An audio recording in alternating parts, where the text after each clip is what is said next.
అమ్మయ్య ఇంకా బీచ్ కి ఎవరు మంచిగా ఎంజాయ్ చేయొచ్చు. నొక్కని మంచిగా సముద్రంలో. అమ్మయ్య నేను ఇంకా బీచ్ కి వచ్చేసాను. మంచిగా సముద్రంలోకి దిగి ఆడుకుంటాను. నేను ఒక్కనే వచ్చినా అనుకుంటా, వీడు కూడా వచ్చింది. వీడు ఎంత ఇస్తాడో నన్ను. నేను ఒక్కనే వచ్చినా అనుకుంటే ఇలా డోర్ పక్కనకి వచ్చి ఊడిపడిండు. ఈ పిప్పుడు ఒకడు ఎప్పుడు ఇంతే చేసాడు అనుకుంటా.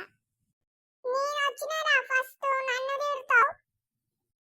ఇప్పుడు నువ్వు వస్తేమైంది, నేను వస్తేమైంది.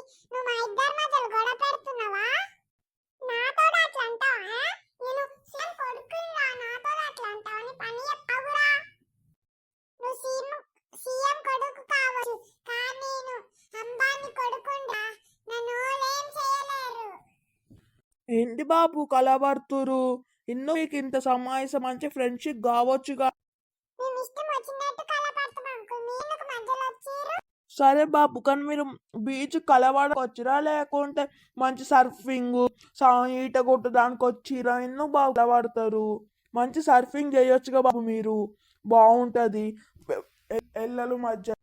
ఇంకొచ్చిండు పెద్ద సర్ఫింగ్ అనేది అన్నాడు. ఇంకా చెప్తుండు మంచి సర్ఫింగ్ చేయమని. వీడు వీడు ఓవర్ యాక్షన్. పోరా పక్కనికి వేస్ట్ గా.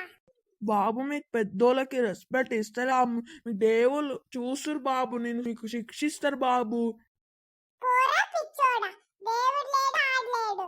నీకే ఒక సాక్షి జరుగుతుంది. అవును నీకే జరుగుతుందిరా వేస్ట్ మగోడా. ఎల్రా ఫస్ట్ మా ఇద్దరి మధ్యలో నుండి. మా ఇద్దరి మధ్యలో పుల్లలు పెట్టడానికి వచ్చినావు కదా అని పని అంకుల్. మేము వచ్చినామా అంకుల్? ఫస్ట్ మీరే వెళ్ళండి. అవును అంకుల్ మీరే వెళ్ళాలి. వెళ్ళండి వెళ్ళండి వెళ్ళండి, బయటకు వెళ్ళండి ఫస్ట్ బీచ్ నుండి. మీకు అసలు బీచ్ అంటే తెలియదు, ఇంకా బీచ్ కి వచ్చేసారు మీరు. సరే బాబు వెళ్ళిపోతున్నా. దేవు మీకు శిక్షిపోతాడు బాబు. మీకు మీకు తగిన సాక్షి జరగాలని నేను శాపం ఇస్తున్నా మీకు ఇద్దరికి. శాపం లేదు, పోషం లేదు, ఇంకా శంశీషం ఏమనలేదు. ఎల్రా ఫస్ట్ నువ్వు. ఇది మన బీచ్ రా, మన ఇష్టం. మేమని చేసుకోవచ్చు, తాగొచ్చు, పన్నొచ్చు, అన్ని మనకే. ఏమని చేసుకోవచ్చు రా మన బీచ్. అవునరా